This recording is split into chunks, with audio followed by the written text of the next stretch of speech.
Bismillahirrahmanirrahim. Assalamualaikum warahmatullahi wabarakatuh. Alhamdulillahi wahdah. Wassalatu wassalamu ala rasulillah wa ala alihi wa sahbihi wa mawala. Wala hawla wala quwata illa billah. Anak sekalian yang dimuliakan oleh Allah Subhanahu wa taala, yang Ustaz cintai.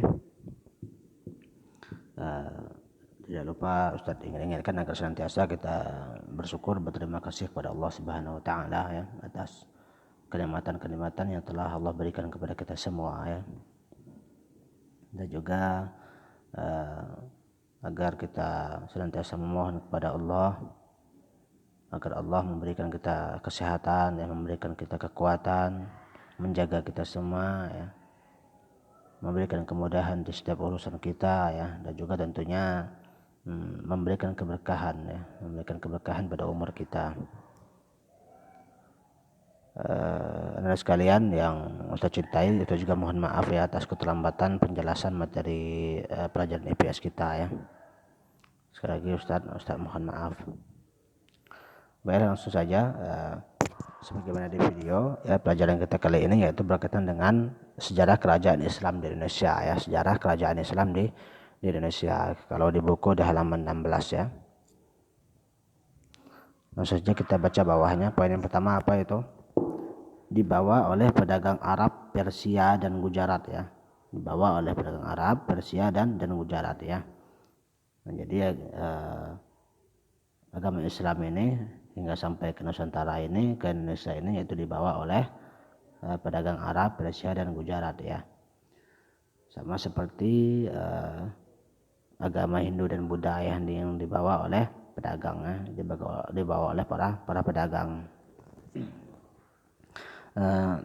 Cuman tetapi ya, bahwa memang sebenarnya tujuan utama pedagang ini adalah untuk berdakwah ya, untuk berdakwah ya. Dan memungkinkan juga di sana ada sebagian dari sahabatnya Rasulullah SAW ya, ada sebagian dari para sahabatnya Rasulullah SAW yang mereka berdagang ya, dengan tujuan utamanya adalah untuk berdakwah, menyebarkan agama Islam ya. Jadi mereka ke Indonesia ya, ke negeri-negeri yang lain, ke negara-negara yang lain, tujuan utamanya apa? Berdakwah, menyebarkan agama Islam ya, sambil berdagang. Tambahan faedahnya coba dibaca. Islam masuk ke Indonesia pada tahun pertama Hijriah atau abad ke-7 Masehi ya, abad ke-7 Masehi. Jadi kalau Islam itu masuk ke Indonesia ini tahun pertama Hijriah, berarti Rasulullah masih hidup ya. Karena tahun pertama Hijriah itu adalah tahun keberapa? Tahun ke-13 dari masa kenabian ya, masa kerasulan Rasulullah SAW ya. Kan tahun Hijrah itu kan ditetapkan ketika Rasulullah hijrah dari Makkah ke Madinah ya. Rasulullah itu menerima wahyu umur berapa? Umur 40 tahun ya. Kemudian berdakwah di Makkah selama 13 tahun dan hijrah ke Madinah ya, berdakwah di Madinah selama 10 tahun ya. Nah, ketika Rasulullah itu hijrah ke Madinah ya, dari Makkah ke Madinah, maka tahun ini ditetapkan sebagai tahun Hijriyah ya, yang ditetapkan oleh pada Umar bin Khattab pada masa kekhalifahan beliau ya. Sedangkan tahun Masehi sendiri ditetapkan kapan? Ketika kelahiran Nabi Isa alaihissalam ya. Buktinya apa? Buktinya yaitu apa? Ditemukannya sebuah perkampungan Arab Muslim di pesisir pantai Sumatera ya, yang masih berada dalam kekuasaan wilayah kerajaan Buddha Sriwijaya ya. Jadi pada masa kerajaan Sriwijaya itu di pesisir pantai Sumatera, yang di ujung Pulau Sumatera itu, di dekat Aceh itu, bagian timur ya, Pulau Sumatera bagian timur ya, ujung, sudah ada perkampungan Arab ya, sudah ada perkampungan Arab Muslim ya, yang waktu itu masih dalam kekuasaan kerajaan Sriwijaya ya. Cuma karena penduduknya mungkin masih sedikit ya, penyebarannya juga belum terlalu banyak, jadi orang-orangnya baru sedikit ya. Oke, baik saja. Ini kita lanjutkan bahas satu persatu kerajaan Islamnya, yaitu yang pertama apa? Kerajaan Samudra Pasai. Kerajaan Samudra Pasai. Poin yang pertama bawahnya yaitu kerajaan Islam yang pertama di Indonesia ya. Jadi Samudra Pasai ini itu kerajaan pertama, kerajaan Islam pertama di Indonesia ya, terletak di Lok Sumawe, Aceh. Terletak di Lok Sumawe, Aceh ya, Pulau Sumatera juga ya. Kemudian berdiri pada abad ke-13 ya. Berdiri kepada 13 ya. Nah, ini berdirinya ini berarti penduduk muslim ya yang di pesisir pantai Sumatera tadi, yang di ujung Pulau Sumatera tadi, yang dulunya di bawah kekuasaan Kerajaan Sriwijaya, berarti sudah banyak ya. Sudah banyak. Sehingga pada abad ke-13-nya mereka akhirnya mendirikan kerajaan ya.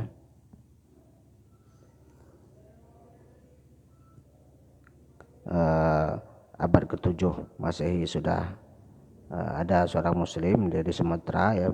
Kemudian di abad ke-13-nya mendirikan kerajaan ya. Ya lebih kurang 6 abad ya masanya hingga bisa mendirikan kerajaan. Raja pertama Marahsilu Sultan Malik As-Saleh ya. Raja pertamanya Marahsilu atau Sultan Malik As-Saleh. Masa kejayaan pada masa Sultan Malik At-Tahir ya. Untuk peninggalannya ini ada mata uang emas ya, makam Raja Malik As-Saleh itu sendiri ya, yang berada di Aceh. Ini untuk peta kerajaan Samudra Pasai. Ini peta kerajaannya ya, tidak terlalu luas ya, berbeda dengan kerajaan Indo-Buddha ya.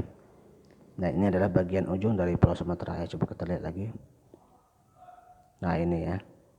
Nah, itu ada titik merah, yang bagian kiri itu ada tulisan itu ya, walaupun tidak terlalu kelihatan, tidak terlalu jelas, Samudra Pasai ya. Nah, itu berarti bekas kerajaan Samudra Pasai ya. Dia ada kekuasaan Samudra Pasai ya, di ujung Pulau Sumatera ya, dekat dengan Aceh. Untuk peninggalannya sendiri ini ada koin tadi, koin Samudra Pasai ya, berupa koin emas ya, yang disebut apa biasanya dinar ya, uang dinar ya. Kalau perak berarti dirham. Koin. Nah, kemudian ini makam ya, makam siapa tadi? Sultan Malik As-Salih ya, As-Salih. Walaupun sebenarnya makam yang seperti ini juga tidak dibolehkan ya. Makam yang dibangun, yang disemen, yang seperti ini tidak diperbolehkan sebenarnya ya. Makam yang benar itu yaitu sebagaimana makam yang ada di Baki ya. Jadi siapa yang pernah haji umroh ya, kalau pernah berkunjung ke kuburan Baki ya, seperti itu sebenarnya makam atau kuburan yang diperintahkan oleh agama ya. Nah, seperti ini ya contohnya ya, kuburan Baki ya.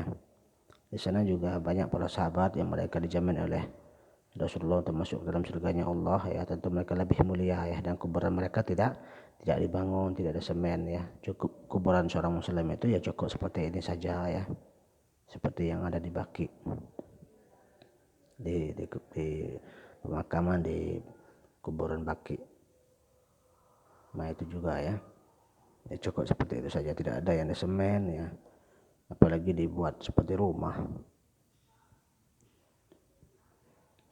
Baiklah, untuk kerajaan yang kedua itu kerajaan Aceh. Poin yang pertama bawahnya terletak di tepi Selat Malaka, berpusat di kota Raja Banda Aceh. Nah, ini juga berdekatan sebenarnya dengan kerajaan Samudra Pasai tadi. Berdiri pada abad ke-16, Raja pertama Sultan Ali Muhayyad Shah. Kemudian masa keemasan pada masa Sultan Iskandar Muda ya. Dan ini juga masa keemasan pada masa Sultan Iskandar Muda ini juga peninggalannya cukup banyak ya. Coba kita lihat. Nah, ini ada peninggalan kerajaan Aceh. Kita baca coba tulisannya itu. Peninggalan kerajaan Aceh yang pertama serta yang paling terkenal yaitu Masjid Raya Baitur Rahman ya. dan masjidnya cukup megah ya. Masjid yang dibangun Sultan Iskandar Muda pada sekitar tahun 1612 Masehi ini terletak di pusat kota Bandar Aceh ketika agresi militer Belanda II. Ini diantara tampilan foto masjidnya ya bagian depan. Kemudian apa lagi peninggalannya? Nah ini ada tamannya, Taman Sari Gunungan, yaitu salah satu peninggalan kerajaan Aceh. Kemudian ada meriam ya. Coba kita baca, pada masa Sultan Salim II dari Turki Utsmani dikirimkan beberapa pembuatan senjata serta teknisi dari Turki ke Aceh. Lalu Aceh menyerap kemampuan ini serta dapat memproduksi meriam sendiri dari Kuningan ya. Jadi orang Turki datang ke Indonesia untuk mengajari orang Indonesia, untuk mengajari orang Aceh membuat meriam ya. Untuk apa? Untuk mempertahankan atau untuk melawan penjajahan ya. Kemudian selanjutnya juga ada kuburan ya, kuburan kerajaan Aceh ya, kuburan Sultan Iskandar Muda. Walaupun sekali lagi kuburan seperti ini tidak diperbolehkan ya, tidak diperbolehkan. Kemudian selanjutnya kerajaan Demak ya, kerajaan Demak terletak di muara Sungai Bintoro, Demak, Jawa Tengah. Terletak di Jawa Tengah ya. Mungkin kalian pernah ke sana ya, ke Demak ya, mungkin bisa mampir ke masjidnya ya, dan masjidnya cukup bagus juga ya. Berdiri pada abad ke-16 ya, sama seperti kerajaan Aceh tadi. Raja pertama Raden Patah, kemudian bawahnya masa kejayaan pada masa Sultan Trenggono. Untuk peninggalannya itu sendiri apa itu? Ada Masjid Agung Demak ya, kemudian ada Saka Tatal tiang masjid, ada beduk dan ada kentongan ya. Nah ini diantara contoh foto masjidnya ya, Masjid Agung Demak. Oh ini juga ya, kelihatan bagus. Nah untuk beduknya sendiri ini ya, beduk peninggalan kerajaan Demak.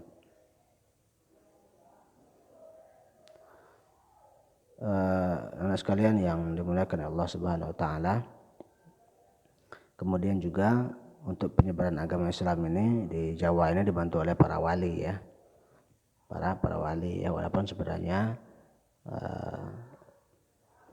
mungkin jumlahnya tidak hanya 9 saja ya, tapi banyak yang lainnya. Tapi yang lebih kelihatan yaitu yang 9 ya, yang sering disebut dengan apa, wali songo. Dan wali itu sendiri sebenarnya siapapun bisa menjadi wali ya. Bagaimana kata Allah Subhanahu Wa Taala di dalam Al-Quran itu, dalam surat Yunus ya, ala inna awliya Allahi la khawfun alaihim wa lahum yahzanun ya, alladzina amanu wa kanu yattaqun ya. Jadi orang-orang yang dekat dengan Allah ya, karena arti wali itu adalah orang yang dekat dengan Allah, tidak ada ketakutan, kekhawatiran ya di diri mereka, dan juga mereka tidak bersedih ya dengan keadaan kehidupan mereka. Siapa mereka? Yaitu alladzina amanu, orang yang beriman dan bertakwa ya. Jadi seorang muslim itu kalau dia bertakwa yang beriman kepada Allah Subhanahu Wa Taala, maka dia bisa saja disebut seorang wali ya. Jadi wali itu ya bukan berarti orang yang bisa terbang ya, bisa menghilang ya, ataupun aneh-aneh yang lainnya ya. Tapi siapapun orang yang beriman dan bertakwa kepada Allah Subhanahu Wa Taala berarti bisa disebut wali ya, walaupun duduk kedekatannya berbeda-beda ya. Coba kita lihat siapa saja wali yang dimaksud yang membantu penyebaran agama Islam ini. Yang pertama itu apa? Sunan Giri ya, atau Raden Paku. Kemudian ada Sunan Ampel, disebut juga dengan Raden Rahmat. Ada Sunan Bonang ya, Raden Maulana Makhdum Ibrahim. Kemudian yang keempat ada Sunan Derajat, Raden Qasim Syarifuddin, dan yang kelima ada Sunan Muria ya, Raden disebut juga Raden Umar Said ya. Kemudian yang keenam ada Sunan Kalijaga ya, Raden Syahid. Yang ketujuh Sunan Gresik, Raden Maulana Malik Ibrahim. Yang kedelapan Sunan Kudus, Raden Ja'far Shadiq. Dan yang sembilan yang terakhir Sunan Gunung Jati ya, atau disebut Fatahillah atau Raden Syarif Hidayatullah. Ya, ini wali-wali yang membantu penyebaran agama Islam di Indonesia ya. Anda sekalian yang dimuliakan Allah Subhanahu wa taala, yang Ustaz cintai, mungkin sedikit ini saja yang bisa kita pelajari ya di kesempatan kali ini.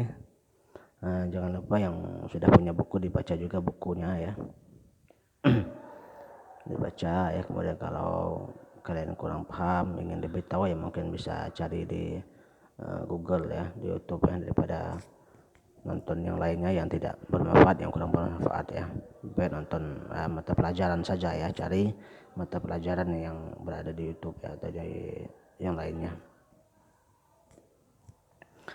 Dan juga Ustaz ingin ingatkan sebelum Ustaz akhiri agar senantiasa kalian semangat untuk belajar ya. Karena sebenarnya memang masa kalian sekarang ini adalah masa belajar ya, masa untuk sekolah ya. Kalau tidak ada pandemi ini, kalau tidak ada wabah ini, ya tentu kalian berangkat ke sekolah ya. Ya sama saja ya. Cuman sekarang bedanya kalian belajarnya di rumah ya. Jadi sekali lagi saya ingatkan ya, kalau jam 7 siap-siap ya, murojaah, setoran tahfidz ya, kemudian nanti jam 10 ya kerjakan tugasnya yang berkaitan dengan pelajaran diniyah dan umum. Dan setelah itu ya boleh main ya secukupnya ya, yang tidak berlebihan tentunya.